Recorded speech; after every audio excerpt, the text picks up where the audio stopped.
कि आपको याद है कि ख़त्म नबूवत सल्लल्लाहु अलैहि वसल्लम के हवाले से एक रिव्यू चल रहा था, तो हमने उस एहतराम में बेसिकली जो एक जहन में जो बड़ी बात थी हमारी वो ये थी।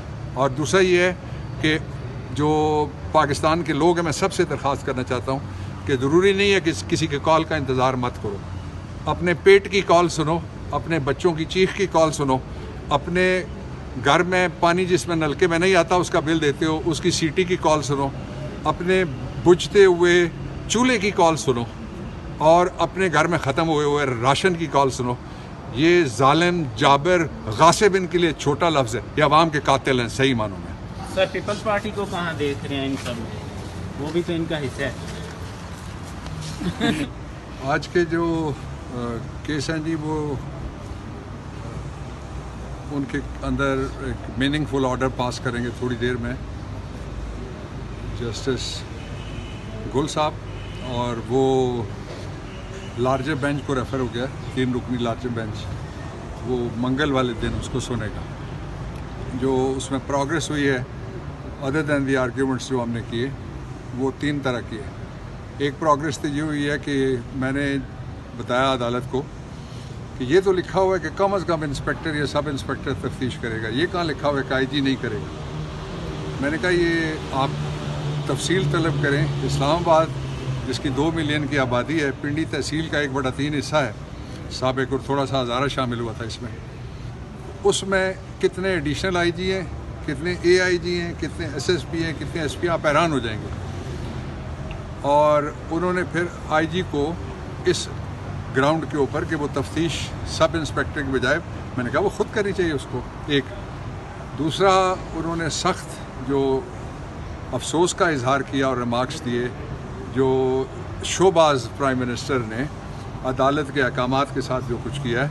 अटॉर्नी जनरल की अपनी लिमिटेशंस होती हैं, वो वकील हैं, तो वो अभी तक कुछ ऐसे कामों में मसरूफ़ है जो वो कौम को बता नहीं सकता, जिसकी वजह से अदालत का हुक्म भी उसने नहीं देखा सीरियसली, ना उसको कंप्लाई किया है। तो मैंने उनको ये कहा कि मैं इसको कोई सितारा शहादत अदलिया नहीं देना चाहता। ये ख़ुद ही इंशाल्लाह इमरान ने कहा हुआ है दिसंबर तक ये गवर्नमेंट नहीं होगी। ये तो मेरा यहाँ के लिए जुमला आपके लिए है। तो इसलिए ये बहुत ज़रूरी है कि एग्जेक्टिव के ऊपर पूरा ज़ोर लगाया जाए कि वो लोगों को, मैंने कहा जी कि ये ऐसी हुकूमत और ऐसा निज़ाम है जिसके एजेंडे के ऊपर इंसान नहीं है, पाकिस्तान का शहरी नहीं है, बाकी सब कुछ है। तीसरा जो सबसे इम्पॉर्टेंट डेवलपमेंट है वो ये है कि उन्होंने जो लाहौर वाला मुकदमा था अज़हर मिशवानी के अगवा का, उसमें मैंने 164 स्टेटमेंट अज़हर मिशवानी की वो भी पढ़ के सुनाई है।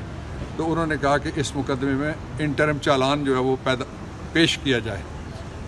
चौथी बात जो इम्पॉर्टेंट है इस मुकदमे के हवाले से कि ये पाकिस्तान की तारीख़ का सबसे बड़ा अगवाकारी का जो रियासत के ज़िम्मे जाती है मुकदमा है, जिसके अंदर रियासत के सारे इदारे जिनका काम तफ्तीश करना है, तहकीक करना है, चालान पेश करना है, जो लापता अफराद हैं उनको ढूंढना है और मुलज़म पकड़ने हैं, वो सारे के सारे कोई काम नहीं करते। इस पर जज साहब ने कहा कि आप इस तरह चुटकी बजाने में मुलज़म पकड़ लेते हैं अगर कोई और मुलज़म हो, लेकिन ये वाले मुलज़म आपसे नहीं पकड़े जा रहे। ये इंपॉर्टेंट बातें थी। सर हुकूमत बंद करने जा रही है यूटिलिटी स्टोर को 2 हफ्तों में, इदारे और भी बंद हो रहे हैं, तो क्या कहना चाहेंगे?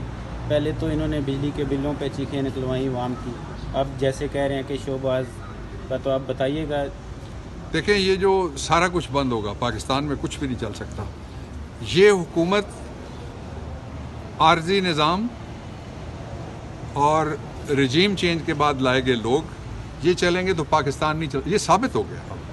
वो मुझे ज़रूरत ही नहीं है कोई लंबी डिटेल में जाने की। इसलिए ये तो लोगों का गला काटेंगे और अपने गले भरेंगे। ये आज एक और मैं आपको तवज्जो दिलाना चाहता हूँ कि आप ज़रा पता लगाइएगा कि कितने पैसे मनी लॉन्ड्रिंग के ज़रिए से इन्होंने जो चाइनीज़ कंपनी से सौदा किया हुआ था, जो सोलर पैनल्स का सौदा किया हुआ था पाकिस्तान में लगाने के लिए, कितने पैसे उन्होंने चाइना में नहीं बल्कि दुबई में किस कंपनी को भेजे। आप हैरान हो जाएंगे। पाकिस्तान की सबसे बड़ी जो मनी लॉन्ड्रिंग है वो इन चंद महीनों के अंदर और चंद जो सेमाइयाँ हैं उनके अंदर अंदर पाकिस्तान में हुई है। इसलिए इनसे कोई तवक्को ना रखें। आपको सबको जागना पड़ेगा, हमें जागना पड़ेगा, अपनी ज़ात से ऊपर उठ के अपने बच्चों के लिए खड़ा होना पड़ेगा। वरना आप याद रखें चूल्हा नहीं जलेगा किसी का भी। वरना आप याद रखें, आओ रिजवान, कि किसी का घर नहीं चल सकेगा। ये मेरी कोई ख्वाहिश नहीं है। ख्वाहिश तो मेरी ये है कि सब फले फूलें, सब के घर चलते रहें। इन्होंने जो शुरू किया हुआ है वो काम सिंपली ये है कि पाकिस्तान के लोगों को मुआशी तौर पे इस कदर कत्लेआम का शिकार कर दिया जाए कि वो कोई और चीज़ सोचें ही ना सिवाय मैशत के, और रोटी के अलावा कुछ ना सोचें। आप कल भी देख लीजिए, जितनी ये कलाकारियाँ करते हैं वो सारी इसलिए करते हैं कि IPPs के ऊपर और महंगाई के ऊपर लोगों की तवज्जो ना जाए। लेकिन हमने फ़ैसला किया है कि हम हर हफ्ते जलसा करने लगे, और हमने फ़ैसला किया कल का जो जलसा है उसके बारे में एक छोटी सी बात मैं आपको ज़रूर बताना चाहूँगा।